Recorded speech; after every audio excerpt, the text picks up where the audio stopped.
Bienvenue à toi dans cette nouvelle vidéo culture où je te partage quelques documentaires, films, podcasts, interviews afin de cultiver ta propre culture générale, de tous ensemble travailler notre esprit critique, d'apprendre de nouvelles choses tout en sortant des réseaux sociaux, tout simplement. Voilà. Le but c'est de sortir des contenus short form pour aller sur du long form mais en gagnant quelque chose, en nous développant personnellement et apprendre à faire des choix à viser. Alors, on va commencer tout simplement par les documentaires que j'ai à te proposer, qui sont des documentaires sur la santé, un peu le lifestyle, à savoir Les Caprices de l'intestin de Arte. C'est un très mini documentaire où on va interviewer des personnes qui ont différentes pathologies liées à l'intestin. Par exemple, l'intestin irritable. C'est vrai que je connaissais le nom, mais je ne connaissais pas comment ça affectait les gens au quotidien. Donc c'était assez intéressant de voir au final le quotidien des personnes qui ont décidé. Donc il y en avait une qui était une influenceuse voyage et qui partageait en fait son quotidien avec cette maladie-là pour encourager les autres à ne pas se refermer sur eux, de voir que c'était possible. Donc quels étaient les mécanismes qu'elle mettait en place au quotidien, surtout quand elle sort de chez elle, quand elle voyage, pour vivre au mieux sa vie sans que sa pathologie, sa maladie, au final, ne vienne la couper de tout. Donc c'était très intéressant. De la même manière, on avait différentes personnes avec différents backgrounds, avec différents environnements qui partageaient cette même maladie-là et qui abordaient comment cela a impacté leur quotidien. Parce que ce ne sont pas des maladies avec lesquelles ils sont nés, elles se sont déclarées à un moment venu et on voit comment on voit le chamboulement que cela a été dans leur vie à chacun, hein, chacune des personnes qui ont accepté de partager, de témoigner. On aborde quelles sont les causes potentielles de ces pathologies-là et puis quels sont les traitements potentiels, en tout cas les choses à mettre en place pour vivre au mieux, pour améliorer et tout, pour vivre sans. Donc il y a des personnes au final qui avaient cette pathologie-là et qui ont pu passer à autre chose. Donc on partage vraiment un peu ça et je trouve que c'est très intéressant à voir encore pour nous rappeler, nous peut-être qui n'avons pas ces pathologies-là, à quel point il est essentiel pour nous de prendre soin de notre microbiote, de notre intestin par rapport à notre alimentation. C'est vrai qu'à chaque fois on parle de manger 5 fruits et légumes par jour. Vous voyez, c'est très rare. C'est tellement barbant, tellement répétitif que parfois ça devient juste un doux murmure en fond. C'est comme une musique qui est juste en fond, on n'entend plus les paroles, c'est juste du bruit. Et au final, on n'applique plus parce que je crois que on devient un peu immunisé à les conséquences. Et donc de voir au final des vies de personnes qui sont vraiment affectées. Ça, je parle dans le cas où on n'a pas des personnes autour de nous qui ont ces pathologies-là. Donc on devient un peu insensible et on peut rapidement se retrouver malheureusement à développer certaines pathologies. On ne sait pas, mais c'est l'alimentation qui joue souvent beaucoup, le stress. Donc on connaît un peu quels sont les facteurs de risque de certaines pathologies. Donc c'est un bon rappel et c'est également, ça cultive, ça nous amène également à avoir beaucoup d'empathie, à avoir beaucoup de compassion pour des personnes qui ont certaines pathologies. Parce que le truc aussi, c'est que quand on entend certaines pathologies, on a l'impression que ce ne sont que des pathologies un peu fabriquées, pharmacologiques. Donc on a du mal à voir quel est leur impact. Par exemple, si on parle du diabète, on connaît le diabète. Si on parle du sida, on connaît un peu le sida, c'est quoi, quelles sont les conséquences de cette pathologie dans la vie d'un individu.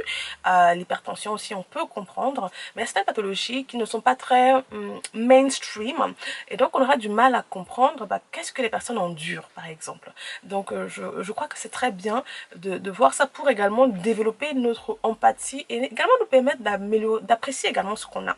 Parce que souvent quand on regarde ça, moi en tout cas, quand je vais regarder certains documentaires, certaines interviews, certains échanges, ça m'amène également à encore travailler mon appréciation, ma gratitude par rapport à mon quotidien, parce qu'on a tendance, nous qui sommes très ultra connectés, à nous comparer continuellement. Donc ce qui fait que, comme on sait que la comparaison est voleuse de joie, on a du mal à souvent apprécier. Donc parfois, c'est négatif, hein, malheureusement. C'est souvent comme on parle aussi, quand on parle de tout ce qui est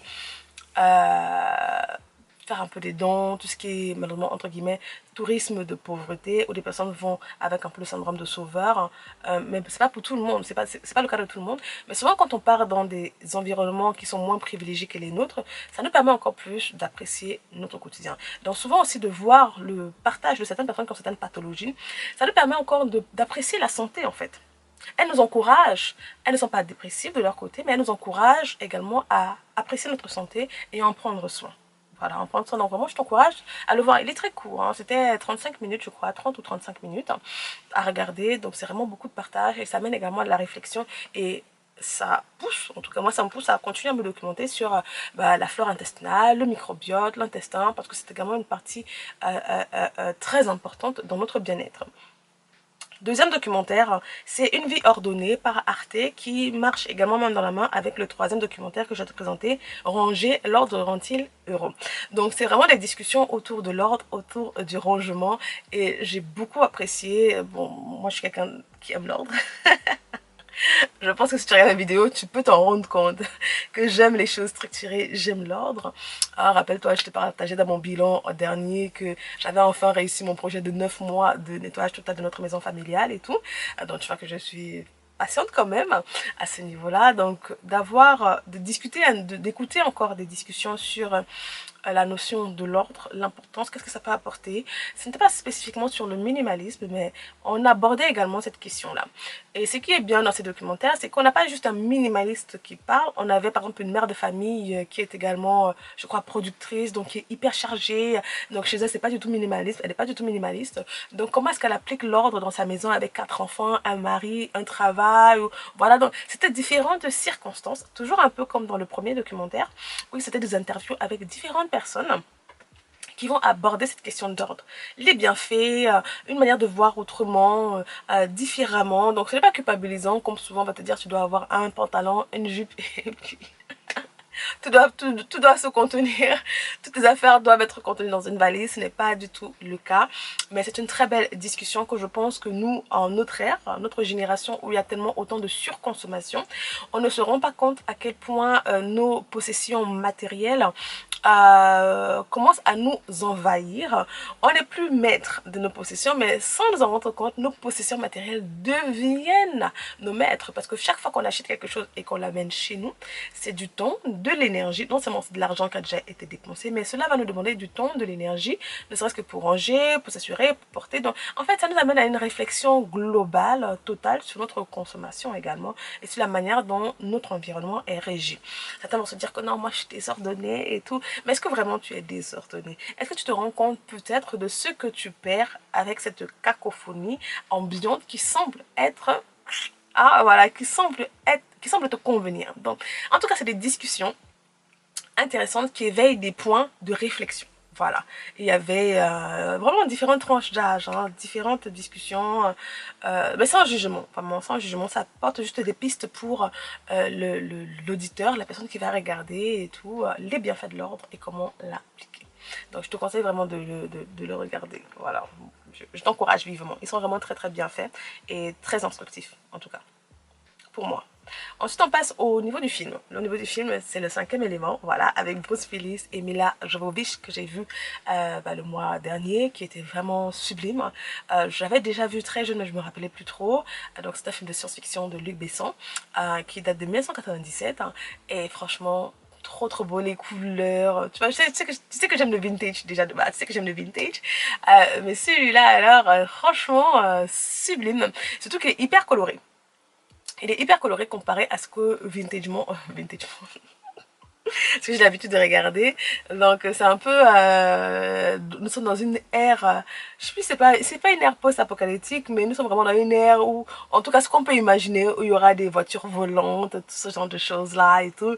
Et puis tu as l'être suprême qui est censé protéger la Terre de la destruction d'une masse qui va arriver, en tout cas protéger l'univers d'un destructeur, d'une masse destructive et tout qui va arriver en pleine collision et tout simplement éradiquer la vie. Hein, c'est un petit résumé comme ça. Et puis bien évidemment, tu as Bruce Willis qui se retrouve au milieu de l'affaire, comme d'habitude, malgré lui. Tu vois un peu la Die Hard, mais c'est Die Hard dans l'espace. Voilà, c'est un commentaire que j'avais vu comme ça, Die Hard mais dans l'espace. Et moi, je kiffe les Die Hard, voilà, tout simplement. Je suis pas compliquée, je suis pas compliquée. Et donc, on passe un très bon moment. En plus là, on a un Bruce Willis très jeune. J'aime beaucoup le jeu d'acteur de Bruce Willis parce que malgré que c'est que de l'action majoritairement, il a un peu ce côté drôle, ce côté comique là, ce côté très enfantin. Si on compare par exemple Bruce Willis avec par exemple Jason Statham, c'est pas du tout la même chose. Tu vois, t'as un peu Jason Statham et tout. Et pourtant bon, c'est toujours de l'action. Les deux sont de l'action. Ou bien Stallone, Sylvester Stallone, je crois que c'était Sylvester Stallone. j'ai oublié son nom, son prénom, bah, en tout cas Stallone. Et puis, bah, si on les compare, on voit que malgré que c'est de l'action, bah, c'est des personnages un peu très différents. Et puis, il y a souvent ce côté très infantile, très jovial, très drôle, très light. Alors, tu vois un peu avec Bruce Willis et tout. Donc, en tout cas, c'est très très beau. Je l'ai vu sur TF1 en replay. Voilà, je l'ai vu sur TF1 en replay. En fait, je me suis dit, mais les chaînes et tout, les chaînes habituelles, elles ont franchement de très très bonnes sélections de films. Hein. Et puis Mila et tout. En tout cas, j'ai passé un très bon moment. Enfin, c'est pas une description très intéressante, très encourageante, mais c'est un très très beau film. Les couleurs sont au rendez-vous, la comédie c'est très comique. Le côté comédie est au rendez-vous également. Allez, comment il s'appelle déjà? Oh, celui qui a joué dans... Attends. Cinquième élément, attends, je vais te dire ça tout de suite. C'est quoi son nom? Oh, attends. Avec Chris Tucker, voilà, Chris Tucker qui est tellement drôle là-dedans. En tout cas, son rôle, il est chef kiss, quoi.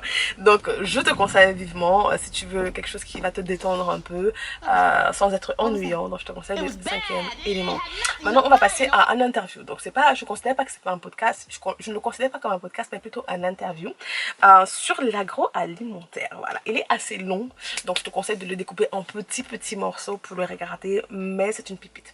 Puisqu'on a parlé de l'intestin précédemment, je crois que ça va main dans la main avec ce qui se passe dans l'agroalimentaire. Donc, c'est un interview de Christophe Brusset avec Thinkerview. Et donc, le titre, c'est l'agroalimentaire vu de l'intérieur, intoxication. Voilà, 3 heures d'interview. 3 heures d'interview. Mais ce qui est désolant, hein, c'est tout simplement ça. C'est désolant de voir jusqu'où les industries sont prêtes à aller pour de l'argent. Je t'ai dit qu'on a besoin de nous instruire. On a vraiment besoin de nous instruire personnellement, individuellement, de groupe. Bon, mais bon, ça commence à notre niveau individuellement pour faire les choix les plus aguerris. En tout cas, les choix qui vont convenir au maximum à notre bien-être. Les choix alimentaires, les choix politiques. Il faut qu'on s'instruise parce que malheureusement, les États ne vont pas le faire pour nous. La société ne va pas le faire pour nous. Donc, on a intérêt, en fait, personnellement, à chercher. Oui, c'est une auto-éducation qui est indispensable aujourd'hui. Et quand on regarde cette interview-là, on voit jusqu'où... Oh non, mais c'est terrible. Pour de l'argent. Pour de l'argent. Donc en fait c'est un ancien, je ne sais plus c'était quoi son poste, hein, mais en tout cas il était dans l'agroalimentaire, c'était lui qui allait faire les sélections des produits et tout, donc en tout cas il connaît tout ce qui est à l'intérieur tous les rouages, tous les plans tordus que l'agroalimentaire met en place et tout pour nous tuer. C'est ça, pour nous intoxiquer, parce que c'est une intoxication de masse, parce qu'il va nous partager tous les produits qui sont vendus, en fait, ce ne sont pas des produits de qualité. Bon, on le savait, mais jusqu'à quel point, en fait? Jusqu'à quel point? Toutes les micmacs, en fait, qui sont au bord de l'illégalité, mais c'est légal. Tu vois, le but, c'est toujours de ne pas tomber dans l'illégalité, mais nous sommes à la frontière. Nous sommes à la frontière pour proposer des choses intoxicantes à une masse, à des prix moins chers, puisque le but, c'est de présenter des produits le moins chers possible qui seront achetés par la masse, mais c'est vraiment des produits dégueulasses. Voilà, les produits dégueulasses. Par exemple, il prenait un exemple que j'ai en tête comme ça, c'est par exemple les petites crevettes. Les crevettes et tout, il nous explique que dans les crevettes, pour que les crevettes soient grosses et qu'elles pèsent, on va injecter de l'eau dans les crevettes. Donc quand nous on va au supermarché et qu'on achète des crevettes, on se dit que les crevettes elles sont magnifiques et tout, mais en fait c'est de l'eau qui a été injectée. Donc tu vois, on voit jusqu'où ils vont. Les produits avariés qui vont être mélangés dans les boîtes de conserve et tout, des choses comme ça en fait. Oh, c'est une tristesse. Mais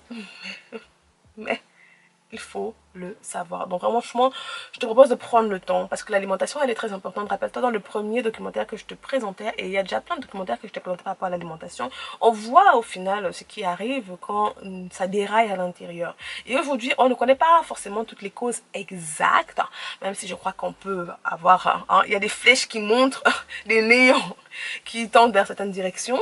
Mais ces choses-là, par exemple, que l'industrie agroalimentaire va faire pour nous pourrir la vie, sont ces choses-là qui vont venir perturber notre corps. Parce que notre corps n'est pas censé n'est pas fait pour consommer certaines choses. Et malheureusement, dans l'appât du gain, par exemple des pesticides, tout ce genre de choses-là, qu'on sait déjà cancérigènes, qu'on sait délétères, mais il y a tellement des lobbying puissants hein, pour éviter que certains amendements, certaines lois ne passent, afin de ne pas couper leur business. Donc en fait, nos vies sont offertes en sacrifice sur l'autel de l'argent. Donc nous avons intérêt, ce serait bien que nous tous de masse, mais malheureusement ça ne marche pas comme ça, mais déjà à ton niveau à toi, à mon niveau à moi, de faire les bons choix déjà pour notre famille environnante, nos enfants, et ainsi de suite. On peut en fait au fur et à mesure irradier cette influence, les informations autour de nous pour que le maximum arrive à avoir les bonnes informations. Mais bon, franchement c'est triste, hein, mais c'est à voir. Donc je te conseille. Après on a parlé de la tristesse du monde, je te conseille quand même de le voir. Donc voilà notre sélection pour notre bilan, pour notre sélection culture de cette semaine. N'hésite pas à me dire si jamais tu as vu d'autres documentaires que je t'ai partagé, podcast, et que tu as trouvé intéressant. Laisse-les moi en commentaire et on se dit à la prochaine fois. Bye bye!